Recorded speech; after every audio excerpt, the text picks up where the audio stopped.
Matura's Mandala.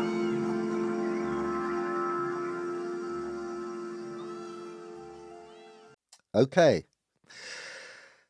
Hi, everybody. Back again to the story. It's incredible. We've Rick, Rick Brown, Rishikesh, has been telling his story, and this incredible story. And he's been 5 years now in this ashram of Bon Maharaj, a Gurubai of Bhaktivedanta Swami, in Vrindavan, and it's a very traditional ashram, and we've been going through this story. And not only that, he's been. This is following on his fugitive status, escaping from the draft in America and entering into India on with false IDs, and then he's been Rishikesh has been describing this very interesting process of going to Mathura foreign immigration and kind of blagging it, and then just having a bit of paper that over years they kept extending this stamp on this visa until the 6th year came, and they said that's a bit long time for extending that because you hadn't got your passport yet from the American embassy. So what we're going to do is we're just going to continue on now from that story, and you're going to tell us all about what that happened, how you shifted from that reality and reconnected back with Bhaktivedanta Swami, and how you parted from Bon Maharaj. So maybe you can just kind of like tell us a bit about that now. Well, when I came into India, I had a passport that using somebody else's identification, a friend's identification. So it wasn't. So it was a false passport. So I had that was valid for 2.5 years more when I arrived in India. So after 2.5 more years, because I was going to the immigration office in Mathura, which was basically I was the only foreigner in the whole town. Yeah. I didn't even know why they had an immigration office. At that point, there was no foreigner. Maybe, Pakistanis or something. So I was going in there, and they were giving me a 1-year visa, guaranteed by Ban Maharaj. And on the 3rd year, when I came back, they asked me where my passport was, and I said, well, I sent it into the American embassy. Because I got a letter from the American embassy saying, not to the name of that passport, but to my real name. Mm-hmm. And that's a whole other story, how they knew where I was, and saying, okay, you're there, and you have to turn yourself in. And so I went to Ban Maharaj and told him the story about, being drafted and how I ended up here. And he said to burn that letter from the American embassy and to walk around the Govardhan, Mm-hmm. which I had done before. But he said to walk around the Govardhan. And I went with Krishna Das Babaji, and the two of us walked around, and then nothing happened. Every day I was kind of living in fear. Right now, right now, you and most people, they have some kind of a foundation of security Mm-hmm. in their lives. They know that they have freedom. They know who their friends are. But I was like in this endless situation of never knowing where tomorrow was going to end, Mm-hmm. because there are people who were after me, and they were the Americans,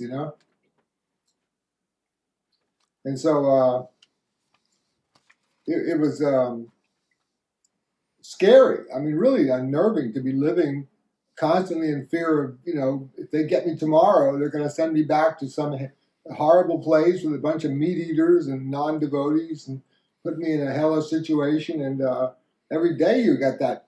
There's no security other than Krishna. There was basically no security apart from Krishna. And in the midst of all this, I'm there all these years, and in the Gaudiya Math, the Bhajan Kutir I was staying, there was no preaching, there was no trying to make men, there was no building up an army, there was no take over the world, there was no 10,000 years golden age, there was just individualism. Every devotee had to die alone, and they were doing their bhajan, and everybody apart from their service had their bhajan and they had to study, and they were on the way out of this material world, and there was absolutely no material plan. There was no material plan, for taking over the world or any of this globalist hogwash. And so I was living like that, and that was the goal of life, was to develop your attachment for Krishna. So when you die, that's the last thing you think about.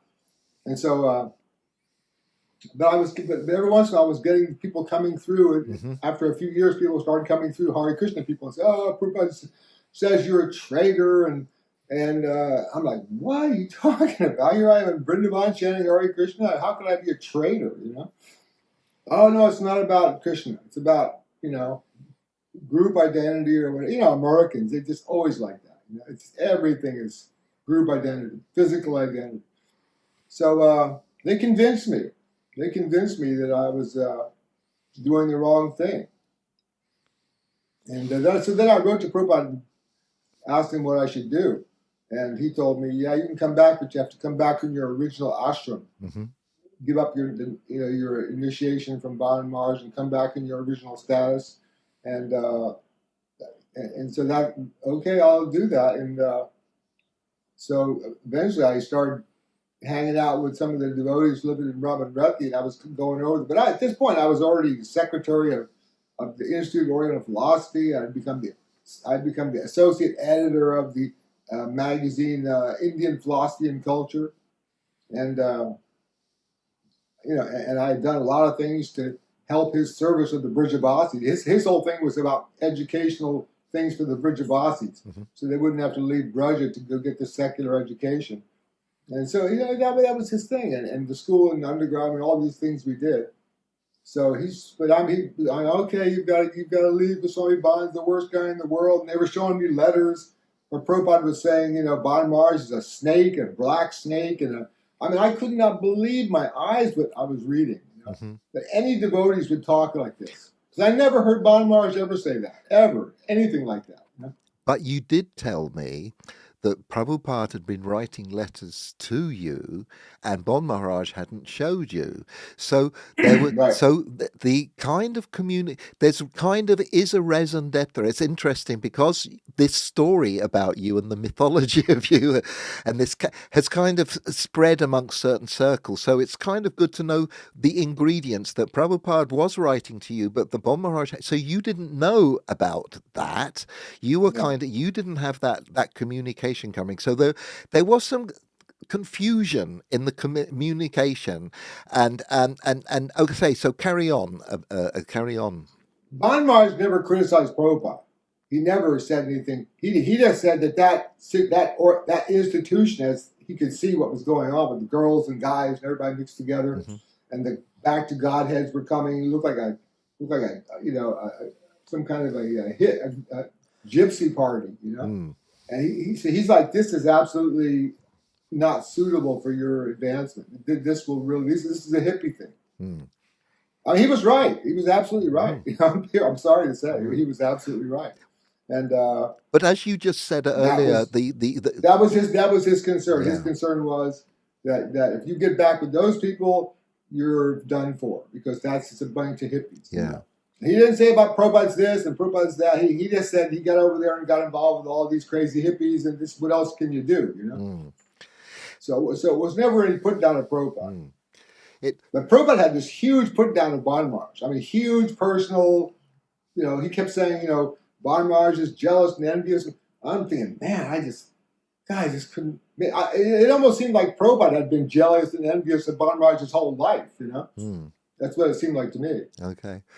That Prabhupada himself had been envious and jealous of Bhan Maharaj. And then when Bhan Maharaj didn't recognize that he's going over there and organizing a bunch of hippies into a circus was some kind of a great thing, then Prabhupada got totally offended. And that's, looking back, that's what I see. And so I never saw Bhan Maharaj ever say anything personal insult about any of his godbrothers. But man, the things the Veda base has got all these letters. I don't even own that thing. I had a copy of it years ago. I threw it away. I said, this is absolute hogwash. I don't even want to have this around. This is so much nonsense. Okay. Okay, it's a complex matter. There's lots of things going on in that because you see, there's also quotes from different people about Bhaktisiddhanta Saraswati being not pleased with Bon Maharaj within the Gaudiya Math. There's gossip amongst it all, and it all goes around, and that's basically what Well, happens. I'll tell you what. Well, I'll tell you Go what. on. I knew most of his godbrothers, Yeah. and if anybody was not connected to the inside story, it was our Srila Prabhupada. He was an outsider. Yeah, I know, but there's.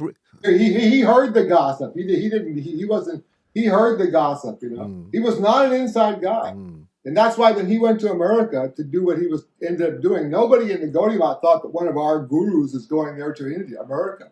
He was never a guru. no. He was just not. When he went to America, he became a guru, Mm, and all of a sudden, everybody's supposed to recognize his greatness out of the clear blue sky when there was no background of that. mm. You Well, know, like you which I. Well, no, it's also because the link between the East and the West was this person that you became very close with, Sumati Maharaji, and that was due to, the Bon Maharaj connection. So you did, there was a friendship between them with, at that time. Otherwise, Bon Maharaj wouldn't have kind of helped assist Prabhupada and the connection with Sumati Maharaji. There must have been, Banraj and Prabhupada were lifelong yes, friends. That's what yeah, yeah. I mean, they were. They were lifelong So, friends. but But it was always Prabhupada looking up to Banraj. It was never Banraj looking up yeah, to Prabhupada. yeah, Because Banraj was a sannyasi since 1924. yeah, and He was the third one, yeah. and he said he was a big preacher in Gaudiya, and Prabhupada was just a little guy on the outside, a little fringy, Yeah. according to ISKCON terminology. And that's just the way it was, And you can go back and make, previous births, and it's all Krishna's incarnations. But I mean, that was the reality, was that he was not an insider. Mm. So if he heard any gossip, he heard it from the outside. Okay, so in your story, in the middle of all of this complexity, is that you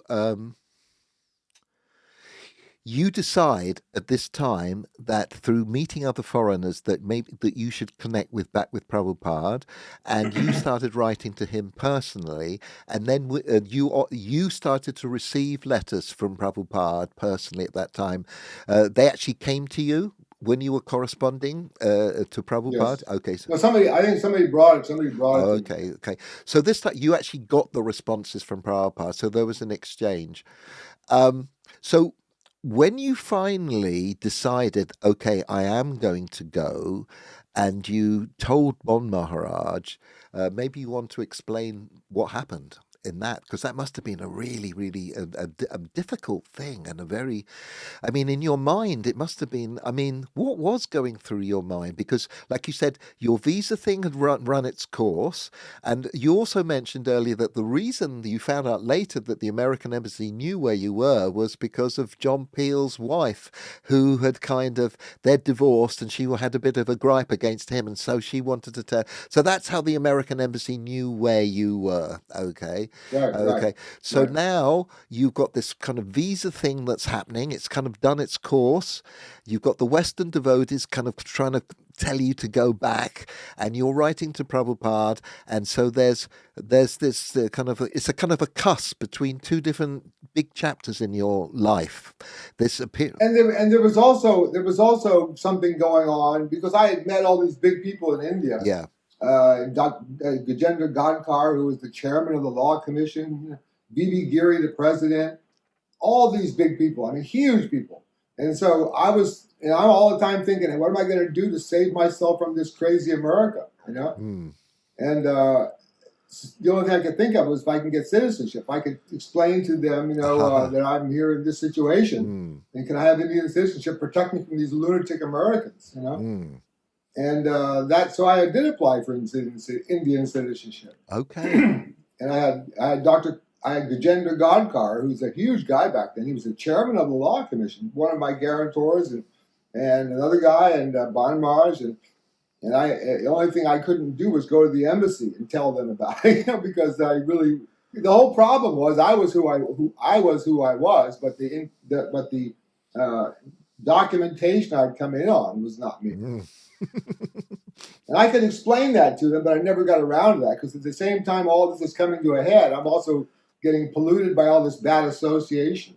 You know, Mm. I mean, literally, I could have to say that was bad association. You know, be hearing people that are telling you to offend everybody and look down on devotees, and Prabhupada's writing that no real devotee would go anywhere near Swami Bhavan. I'm hanging out with Krishnadas Babaji and all these prema bhaktas and hearing that nonsense. It's just God. So, but I got polluted by it. I Mm-hmm. got polluted by it. Mm-hmm. And so that just dusanga sarvateva tyaja, you know, bad association. It wasn't Prabhupada's bad association. It was the association of all these materialistic Westerners Mm. with their ideas of manpower and But and could you say if you had decided not to reconnect with Prabhupada, you probably wouldn't have been able to stay any longer in that. Okay, you were trying for the citizenship, but okay, there was all these forces acting upon you as you're describing at the moment. So right. when you actually came to the point where that discussion where you told Bon Maharaj what you were going to do, can you relay that story and how you want to explain it to Well, people? it really wasn't something I could talk to him about. But when I finally decided to leave, I just told him I have to go back to my guru. He just dismissed me, and he didn't give me any blessings for sure. Hmm. Did you actually have He to was pack your he was he bags? was he was insulted. Yeah, I didn't take anything with me. I didn't take right, anything. I didn't even take my address book or anything. I just left. right. It was Devananda Swami. Oh, he was with you there. One of our Yeah, he came with me, and I just left, and we went together. So did he And come to pick then, you up from Bon Maharaj's Gaudiya Math, and you decided to go? Now we're going. he didn't really come to pick me up, but he came along on this. He contacted me and helped me make that decision, and then Aha. left. When I left, I went with him. Oh, okay. Because He wasn't deputed to do that. oh, okay. Because you had actually met him in San Francisco years before, so you had a connection with him. Okay. So you had these old connections with Shamasunda, Devananda from '67, and then you'd met Chutananda, but and a few other devotees in Brindavan. Okay, so you left with Devananda. So tell us the whole story of coming to Mayapur, re-meeting Prabhupada, and what happened then. That's interesting. Very Well, interesting. I left with Devananda, and we went to Amritsar together because I wanted to say goodbye to Durgadas Bhatia, who was the mayor of Amritsar. And he had cancer and he was going to die, and so I wanted to go say goodbye to him because he was going to pass away, and which we did. And then from Amritsar, we actually got in trouble. And if I'm a white guy, white sadhu in India with a bunch of Indian sadhus, nobody thinks a thing about it. Mm-hmm. But if there's two white sadhus, the cops are coming. Mm. And so I was with Devananda staying in a dharamshala in Amritsar, visiting my friend the mayor, and the next morning, two immigration guys come, Mm-hmm. and they want to see our IDs. And Devananda had his ID, and I didn't have any ID. So I said, "Oh, my ID's back in Delhi," and they took us to the train station where there was a police station there, and made us all day sit in that train station. And they asked us all kinds of really scary questions, Right. like, "Is your real name this?" And I'm like, "No." And like, "You speak Hindi?" "No." And so anyway, at the end of it all, David and Under are like, "Oh boy, what are we gonna do? This looks like a bust." And they said, "We're sending a telex to Delhi to check on this, and we'll be back to let you know." We sit there, and then they came at the end of the day and said, "The telex is broken. Go back to your dharamshala and don't leave, and come back here tomorrow." So okay, and we get back to the dharamshala, and we just got out of there like immediately.